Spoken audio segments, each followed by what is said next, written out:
أعوذ بالله من الشيطان الرجيم پناہ مانگتا ہوں میں اللہ کی شیطان مردود سے۔ بسم اللہ الرحمن الرحیم شروع اللہ کا نام لے کر جو بڑا مہربان نہایت رحم والا ہے۔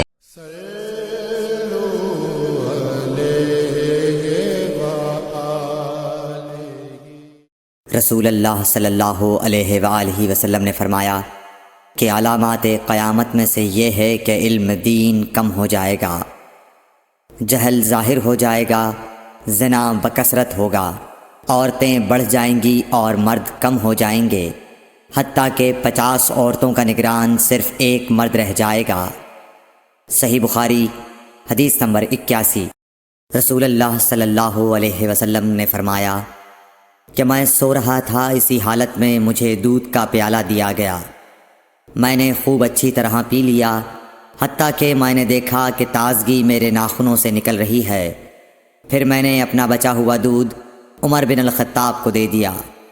صحابہ رضی اللہ عنہم نے پوچھا، آپ نے اس کی کیا تعبیر لی؟ آپ صلی اللہ علیہ وسلم نے فرمایا، علم۔ صحیح بخاری حدیث نمبر 82۔ حجۃ الوداع میں رسول اللہ صلی اللہ علیہ وسلم لوگوں کے مسائل دریافت کرنے کی وجہ سے منا میں ٹھہر گئے تو ایک شخص آیا اور اس نے کہا کہ میں نے بے خبری میں ذبح کرنے سے پہلے سر منڈا لیا۔ آپ صلی اللہ علیہ وسلم نے فرمایا، اب ذبح کر لے اور کچھ حرج نہیں۔ پھر دوسرا آدمی آیا، اس نے کہا کہ میں نے بے خبری میں رمی کرنے سے پہلے قربانی کر لی۔ آپ صلی اللہ علیہ وآلہ وسلم نے فرمایا، اب رمی کر لے اور پہلے کر دینے سے کچھ حرج نہیں۔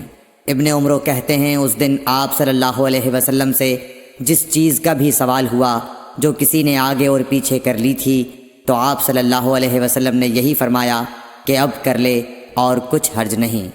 صحیح بخاری حدیث نمبر 83۔ نبی صلی اللہ علیہ وسلم سے آپ کے آخری حج میں کسی نے پوچھا کہ میں نے رمی کرنے یعنی کنکر پھینکنے سے پہلے ذبح کر لیا۔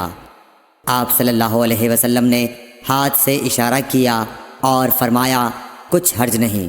کسی نے کہا کہ میں نے ذبح سے پہلے حلق کر لیا۔ آپ صلی اللہ علیہ وسلم نے سر سے اشارہ فرما دیا کہ کچھ حرج نہیں۔ صحیح بخاری حدیث نمبر 84۔ آپ صلی اللہ علیہ وسلم نے فرمایا کہ ایک وقت ایسا آئے گا کہ جب علم اٹھا لیا جائے گا، جہالت اور فتنے پھیل جائیں گے اور حرج بڑھ جائے گا۔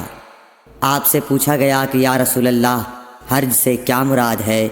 آپ صلی اللہ علیہ وسلم نے اپنے ہاتھ کو حرکت دے کر فرمایا، اس طرح گویا آپ صلی اللہ علیہ وسلم نے اس سے قتل مراد لیا۔ صحیح بخاری حدیث نمبر 85۔